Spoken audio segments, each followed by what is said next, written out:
ideias neoliberais de estrutura criminológica, as ideias de sociologia criminal para Rafael de Jorge e Luciano Nuzzo. Em soma, uma série do adolescente como infrator e a criminalidade organizada do tipo mafioso. Ou seja, aquela que nós temos no Brasil, que é uma criminalidade organizada, sobre criminalidade organizada no Brasil, a Lei 12.850 de 2 morridos lá nos Estados Unidos, com Edwin Fernandes.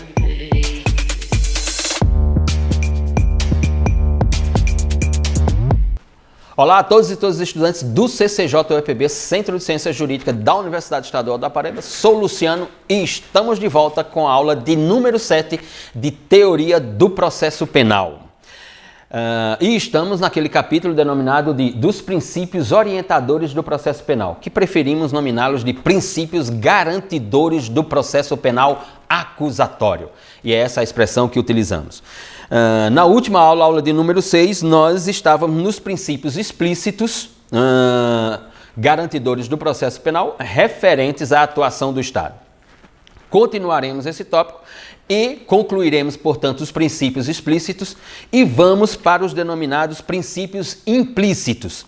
E trataremos aqui sobre os princípios implícitos garantidores do processo penal referentes ao indivíduo e no que concerne a isto, dois deles: prevalência do interesse do réu, proibição de produção de prova contra si mesmo. E mais adiante, também princípios implícitos, mas referentes à relação processual, dois outros princípios: o princípio da iniciativa das partes e o princípio do duplo grau de jurisdição. E o princípio do duplo grau de jurisdição. Mas vamos iniciar, portanto, a aula de hoje, como temos feito sempre, com a indicação de um romance, e hoje de um romance autobiográfico do realismo brasileiro. Nos referimos à obra de Graciliano Ramos, o alagoano Graciliano Ramos, o brilhante alagoano Graciliano Ramos, ex-prefeito da cidade de Palmeira dos Índios, ex-secretário da Saúde do Estado de Alagoas. O romance autobiográfico denominado de Memórias do Cárcere, né? Um romance publicado póstumamente em 1953, mas não nos esqueçamos, se trata da ida de Graciliano Ramos ao cárcere, no Estado Novo, no primeiro governo Getúlio Vargas, e Graciliano Ramos, portanto, foi detido. Não se sabe a acusação, não se sabe qual o crime cometeu, mas há apenas a sua conexão ou a sua ligação com o então Partido Comunista Brasileiro, e por isso foi levado à prisão em 1936 e ficou até 1937, por cerca de 11 meses na prisão. Primeiramente foi levado de Alagoas para o Recife, do Recife para o Rio de Janeiro, e no Rio de Janeiro foi para a colônia Dois Rios, no Rio de Janeiro, e depois ficou no pavilhão dos primários, na casa de detenção também no Rio de Janeiro.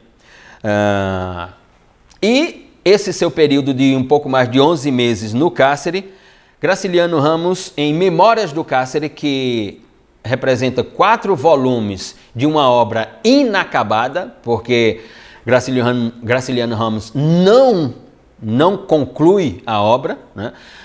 Depois que é solto em 1937, fica no Rio de Janeiro, vai morar num quarto com esposa e filho no Rio de Janeiro, condições sociais muito complicadas. Faz relato de todas as convivências que teve no cárcere com líderes políticos, com criminosos comuns, enfim. Graciliano Ramos constrói uma das obras-primas da literatura brasileira. Ali, em Memórias do Cárcere, Graciliano Ramos narra que conseguiu conhecer aproximadamente 237 pessoas, esteve em companhia de 237 pessoas, como disse eu, presos políticos, intelectuais, artistas, enfim, e cidadãos comuns que foram ao cárcere com a denominação de criminosos comuns, enfim. Narra também como se deu a entrega de Olga Benário para a Gestapo, pelo governo Vargas, um período complicado da vida nacional, insinua sessões de torturas, narra possíveis sessões de torturas a Rodolfo Kioilde no cárcere. Enfim, Memórias do Cárcere é um romance autobiográfico de Graciliano Ramos que todos nós devemos ler, né? Porque trata-se de levar uma pessoa ao cárcere sem informar qual é a acusação, qual foi o crime cometido. E essa pessoa, por mais de 10, 11 meses, permanece no cárcere sem saber por que lá estava. E no que se refere ao nosso conteúdo, portanto, né, estamos nos princípios garantidores do processo penal, nos princípios explícitos garantidores do processo penal, na sua segunda parte, e nessa segunda parte veremos os princípios de economia processual, princípios relacionados ao tribunal do júri, e é verdade que sobre o tribunal do júri, que tem um capítulo específico no Código de Processo Penal, os estudantes dessa disciplina assistirão essa referência numa outra disciplina em Direito Penal, em Direito Processual Penal 2 ou 3, mais detalhadamente. E, finalmente, o princípio da legalidade à luz das prisões cautelares. Então, serão esses os 3 princípios explícitos referentes à atuação do Estado, que veremos inicialmente. Bom, no que se refere ao princípio da economia processual, que está lá esculpido no inciso 78 do artigo 5º da Constituição, nós estamos falando de um princípio, portanto, em direito processual penal, referente à atuação do Estado no que diz respeito ao réu e ao julgamento, ao que a doutrina, ou aquilo que eu prefiro nominar de pensamento jurídico, aquilo que o pensamento jurídico nomina de julgamento em tempo hábil, ou o que mais contemporaneamente tem sido chamado de um julgamento em tempo razoável, ou seja, todo réu, todo acusado, todo aquele que responde a um processo crime tem a garantia de que esse processo se dê em um tempo razoável. A duração do processo penal tem que se traduzir por um tempo razoável. Ora, e nos mecanismos que nós temos para esse tempo razoável, iniciamos, por exemplo, com a ideia das cartas precatórias itinerantes que estão lá previstas no artigo 355 e que podem, portanto, se traduzir como uma celeridade do processo penal. A ideia da arguição das nulidades no processo penal, nos atos decisórios, inclusive, nos despachos decisórios do intérprete da norma, do juiz, a partir ali do artigo 567 do Código de Processo Penal. A ideia da argumentação ou da arguição jurídica de suspeição ou de impedimento prevista no artigo 93 do Código de Processo Penal. E ali os cabimentos de arguição de suspeição do magistrado, que todos nós conhecemos, e as arguições clássicas de relação do magistrado com uma das partes, com a parte, a relação do magistrado com o próprio objeto do processo penal e tantas outras. Assim como a ideia de adiamento da audiência por ausência ou por falta de prova, e aí o artigo 535 do Código de Processo Penal disciplina a matéria. Mas um ponto que nos anos 90 passou, ou que deu, digamos assim, a plataforma para a argumentação de um processo, de uma duração razoável do processo penal, no direito brasileiro, no direito processual brasileiro, foi a edição da Lei 9.099 de 95 e a sua previsão no artigo 62 sobre a razoabilidade do processo penal, nos juizados especiais criminais, e mais ainda a ideia da flexibilidade ou ruptura com o aspecto rígido do formalismo do processo penal e, portanto, a Lei 9.099 contribuiu para a ideia de economia processual no direito processual penal brasileiro. No que se refere aos princípios concernentes ao tribunal do júri, temos que ir para o artigo 5º, inciso 38, a linha B, para tratarmos primeiramente do sigilo das votações. E que isso tem gerado uma série de argumentações jurídicas na doutrina ou naquilo que chamo de no pensamento jurídico nacional. A ideia do sigilo, né, do sigilo das votações pelo o corpo de sentença, ou por aqueles 7 jurados que compõem o corpo de sentença, e que darão, portanto, um veredito de condenação ou de absolvição. E o artigo 483, parágrafo 1º e 2º do Código de Processo Penal, disciplina a matéria. No que se refere à consulta ao processo, no que se refere a perguntas formuladas ao magistrado, no que se refere a quem pode estar presente no julgamento ou na sessão do tribunal do júri. Mas essas questões, pormenorizadamente, os estudantes dessa disciplina verão numa disciplina a mais de Direito Processual Penal 2 ou 3, especificamente do capítulo do Tribunal do Júri no Código de Processo Penal brasileiro. Mas aqui podemos passar rapidamente pela ideia da soberania dos vereditos. E aqui, esta ideia de soberania dos vereditos, que está lá no artigo 5º, inciso 38, a linha C da Constituição Federal, envolve a argumentação, né, pacífica de não haver possibilidade de alteração do veredito do Tribunal do Júri ou do Conselho de Sentença ou do Corpo de Sentença, como chamamos, mas como na linguagem da doutrina ou da argumentação jurídica no Brasil, do Conselho de Sentença, quanto ao mérito do Conselho de Sentença, e não nos esqueçamos, o Conselho de Sentença ou Corpo de Sentença, como preferimos chamar, trata-se da composição de 7 cidadãos comuns da sociedade e, portanto, o veredito, seja ele condenatório ou absolutório, é um veredito leigo e não técnico. A técnica no Tribunal do Júri ela é construída a partir da ideia da dosimetria da pena pelo magistrado, mas não pelo corpo ou conselho de sentença, né? Nós temos ali uma decisão leiga que o Código de Processo Penal reconhece dentro da sua ideia de compatibilização de princípios, né? E um ponto que está sendo discutido sobre as decisões do Tribunal do Júri e está no Supremo Tribunal Federal, já teve inclusive uma sessão do plenário do Supremo Tribunal Federal, uma sessão virtual do plenário do Supremo Tribunal Federal, que é discutindo acerca das decisões condenatórias do Tribunal do Júri, em que a dosimetria da pena chega a 15 anos de condenação, se há legitimidade para uma execução provisória dessa pena, negando, portanto, o duplo grau de jurisdição. Ou seja, se o réu é condenado a 15 ou mais anos de reclusão pelo Conselho de Sentença, se há legitimidade do Estado, na atuação do Estado, da execução dessa pena já na primeira instância.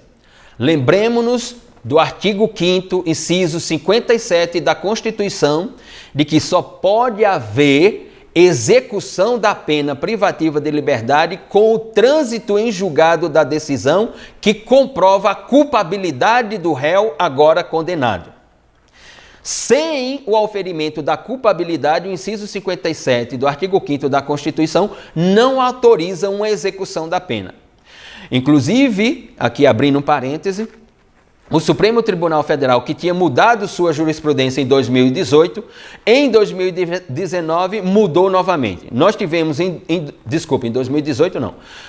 O Supremo Tribunal Federal, que havia mudado a jurisprudência sobre a execução provisória da pena em 2016, em agosto de 2016, autorizando a execução provisória da pena, em 2019 voltou atrás num placar de 6-5, dizendo que a pena privativa de liberdade não pode ser executada antes do trânsito em julgado da decisão penal condenatória que configura a culpabilidade do condenado. Aqui, no que se refere aos princípios concernentes ao Tribunal do Júri, a discussão que está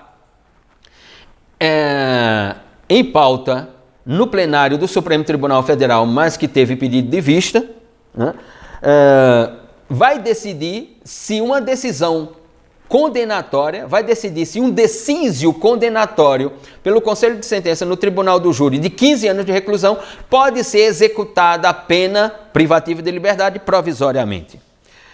Nós já tivemos voto e os votos iniciais foram no sentido de que pode, mas temos que aguardar a decisão no total.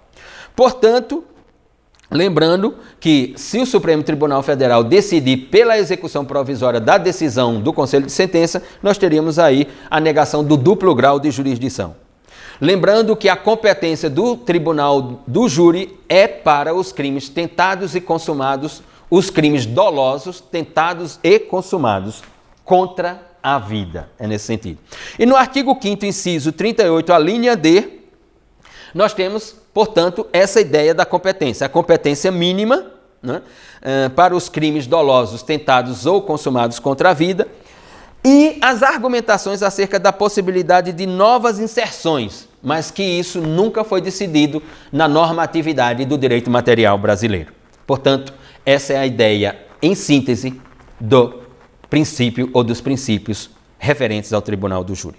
E chegamos, portanto, ao princípio da legalidade no que se refere à prisão cautelar, ou às prisões cautelares, como a ideia da prisão temporária e da prisão provisória. Ou das prisões cautelares a partir do flagrante delito, né? Não nos esqueçamos. E com o flagrante delito, né, a ideia de legalidade, portanto, para uma prisão em flagrante delito, está lá esculpida no inciso 61 do artigo 5º da Constituição, sobre o flagrante, a autuação em flagrante delito. Assim como a necessidade da prisão e local, ou da informação da prisão e do local da prisão, no inciso 62 da Constituição. Assim como também a Constituição, no artigo 5º, né, preceitua os direitos do preso, dentre eles o direito de ficar ao silêncio, como está lá no artigo 63, no inciso 63 do artigo 5º da Constituição. A ideia também da identificação do responsável pela prisão em flagrante, ou pelo cumprimento da prisão temporária, com a expedição do mandado de prisão por um magistrado competente. A ideia, portanto, à luz de uma prisão ilegal, de uma prisão sem justa causa, do obrigatório relaxamento imediato, como determina o inciso 65 do artigo 5º da Constituição. E, finalmente, a ideia de liberdade provisória, o Instituto da Liberdade Provisória, à luz do inciso 68 do artigo 5º da Constituição. E, portanto, a prisão ou as prisões cautelares, da prisão em flagrante, da prisão temporária, da prisão preventiva, da prisão temporária, em obediência a todos esses requisitos relacionados a flagrante, a prisão e local, a direito do preso, a direito de ficar ao silêncio, a identificação do responsável pela prisão, a prisão ilegal e o relaxamento imediato dessa prisão ilegal e a ideia de liberdade provisória, todos nos incisos do artigo 5º da Constituição. E aqui finalizamos, portanto, a ideia dos princípios explícitos na Constituição como princípios garantidores do processo penal brasileiro.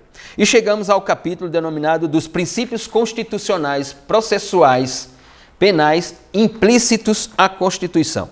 E começamos com aqueles referentes ao indivíduo. E o primeiro que aparece, e lembrando, assim como está lá previsto para o direito penal material princípios explícitos na Constituição e princípios implícitos à Constituição, aqui, no âmbito processual penal, de idêntica forma. E uma explicação. Princípios explícitos à Constituição significa dizer que são os princípios construídos pelos tratados internacionais de proteção e defesa dos direitos humanos, por aqueles formulados pelo pensamento jurídico ou a doutrina do direito, inclusive por aqueles inventados nas decisões judiciais pelos magistrados. Então, comecemos por aquele nominado de prevalência do interesse do réu, ou princípio da prevalência do interesse do réu, ou também conhecido como favor-rei.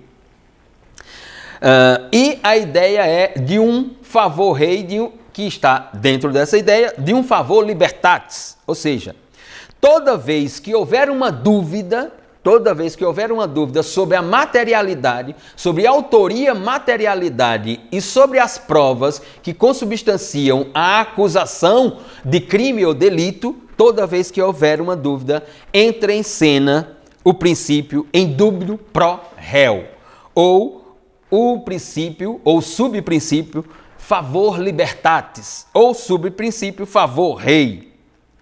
E é neste sentido, portanto, que em havendo uma dúvida, a condenação ou uma decisão condenatória por parte do jogador, do intérprete da norma, do magistrado, não pode aparecer. O que tem que aparecer é a prevalência do interesse do réu.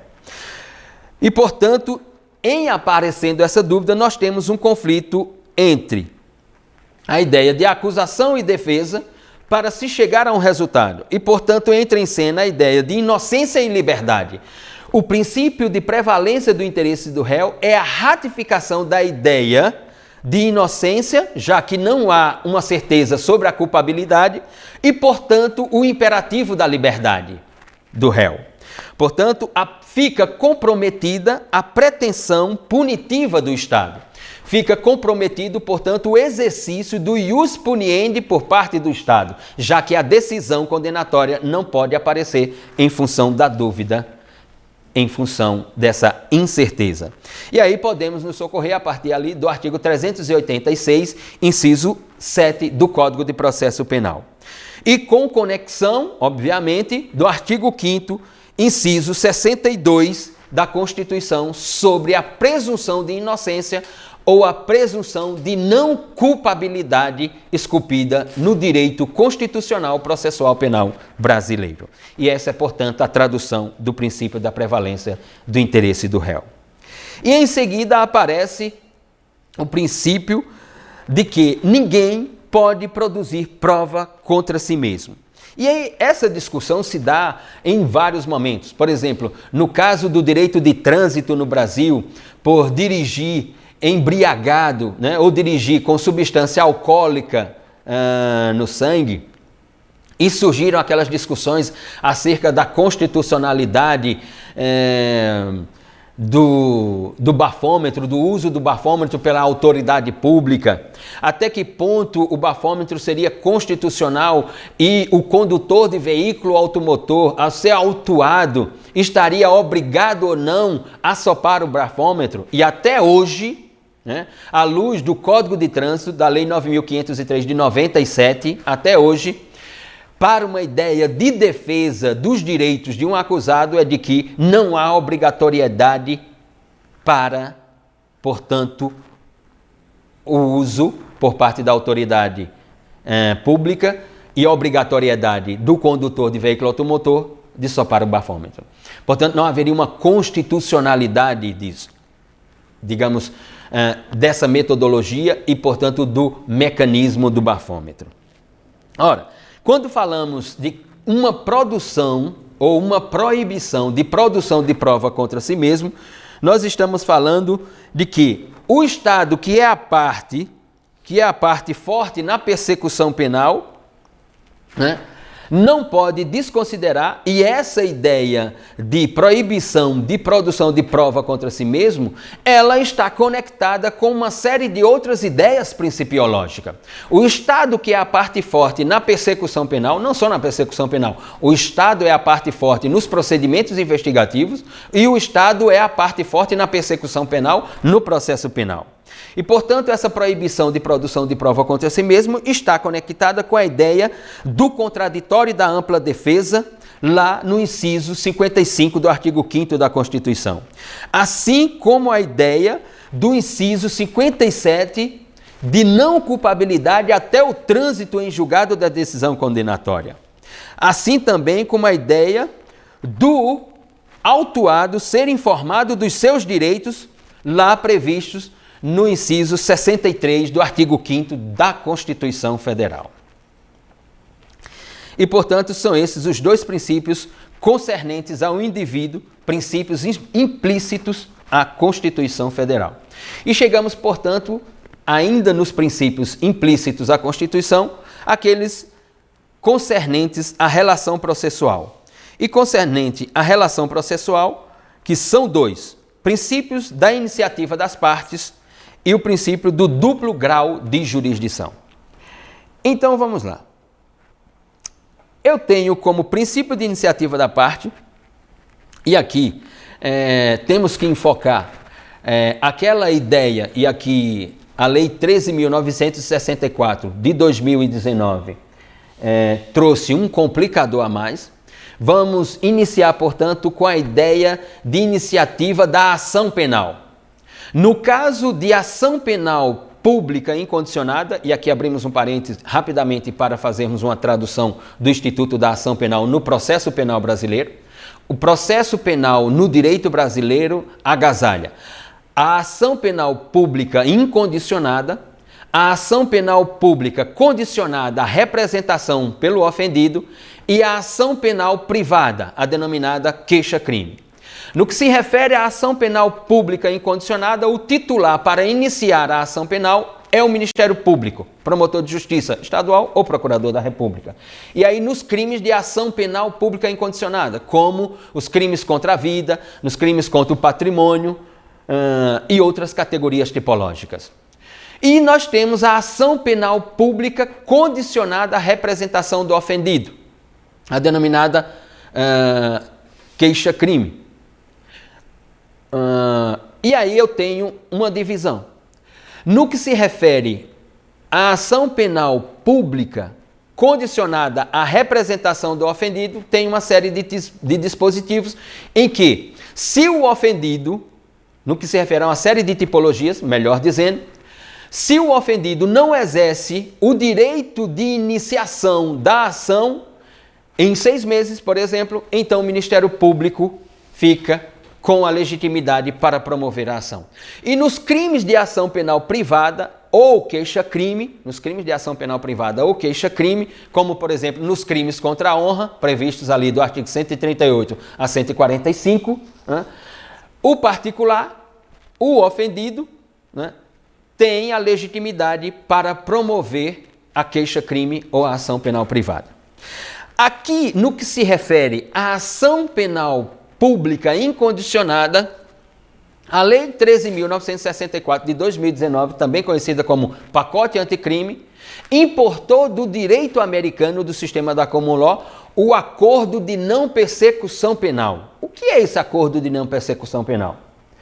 É a iniciativa de procedimentos investigatórios por uma polícia judiciária, seja a Polícia Civil ou a Polícia Federal, e também o Ministério Público, já que, à luz daquela decisão judicial do Supremo Tribunal Federal, o Ministério Público tem legitimidade para investigar.